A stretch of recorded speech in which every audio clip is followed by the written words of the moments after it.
सोचे समझी सूर दे मुखे तोखे ॾियणो पवंदो हिसाब।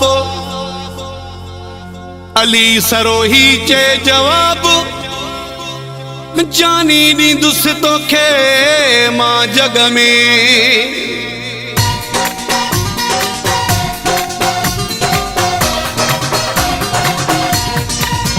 इहे सूर उधारी भाॼी आहिनि अॼु ॾींदे सुभाणे वठणा थी।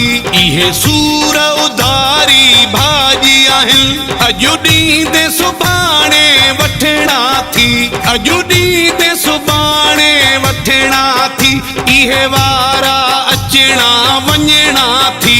इहे सूर उधारी भाॼी आहिनि अॼु ॾींदे सुभाणे वठणा थी। इहे सूर उधारी भाॼी आहिनि अॼु ॾींदे सुभाणे वठणा थी।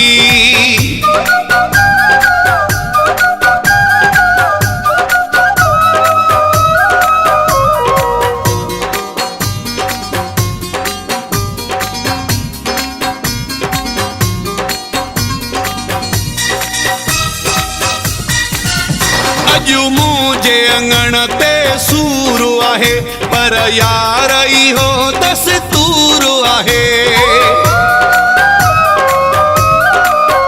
अॼु मुंहिंजे अंगण ते सूर आहे पर यार इहो दस्तूर आहे। पंहिंजी पनाह में रखंदुई पर हर कंहिं वटि मरणा परणा थी। इहे सूर उधारी भाॼी आहिनि अॼु ॾींदे सुभाणे वठणा थी। इहे सूर उधारी भाॼी आहिनि अॼु ॾींदे सुभाणे वठणा थी।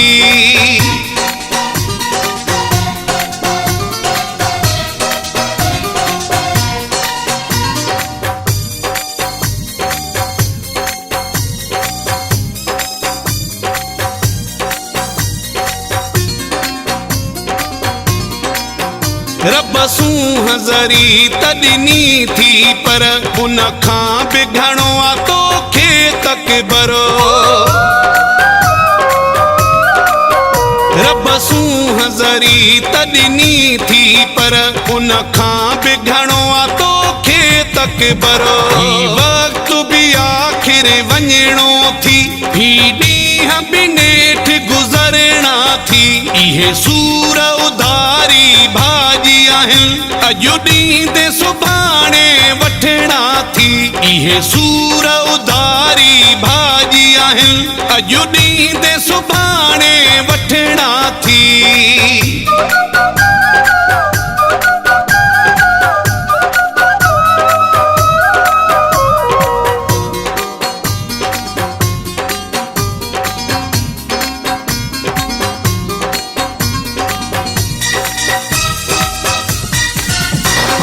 लाहित फर्ज निभाए थो ही सरोई तोखे समझाए थो। वक्त लाहित फर्ज निभाए थो ही सरोई तोखे समझाए थो। इन इश्क जी नाज़ुक ॿेड़ीअ में सची नीयत वारा तरणा थी। इहे सूर उधारी भाॼी आहिनि अॼु ॾींदे सुभाणे वठणा थी। इहे सूर उधारी भाॼी आहिनि अॼु ॾींदे सुभाणे वठणा थी। अॼु ॾींदे सुभाणे वठणा थी। इहे वारा अचणा वञणा थी। इहे सूर उधारी भाॼी आहिनि अॼु ॾींदे सुभाणे वठणा थी। इहे सूर उधारी भाॼी आहिनि अॼु ॾींदे सुभाणे वठणा थी।